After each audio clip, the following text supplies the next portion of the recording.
Serramenti Fratelli Botter, specialisti nella produzione e sostituzione di serramenti in legno e PVC. Prosegue l'influenza dell'anticiclone di San Valentino, bella giornata di sole e cielo sereno. Nel dettaglio sul Veneto, alta pressione di San Valentino ancora più forte, cieli per lo più sereni o solo qualche velatura tra il Trevigiano e il Veneziano. Temperature massime intorno agli 11-13 gradi, valori minimi attesi tra -1 e 2 gradi circa.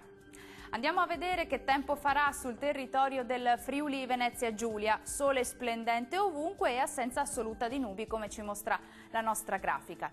Diamo uno sguardo anche alle temperature, le massime sono previste mediamente tra 10 e 12 gradi, minime attese tra lo 0 e -1. Concludiamo con uno sguardo alla situazione meteorologica del Trentino Alto Adige, tanto sole ovunque salvo poche nubi sparse sull'Alto Adige. Temperature massime previste tra 9 e 10 gradi, minime fredde intorno ai -3 gradi. Il mare sarà calmo sulle coste e poco mosso al largo. I venti invece saranno deboli nord-occidentali sulle zone costiere e moderati al largo. Questo aggiornamento è giunto al termine, l'appuntamento però è sempre qui domani con il meteo di Antenna 3. Arrivederci.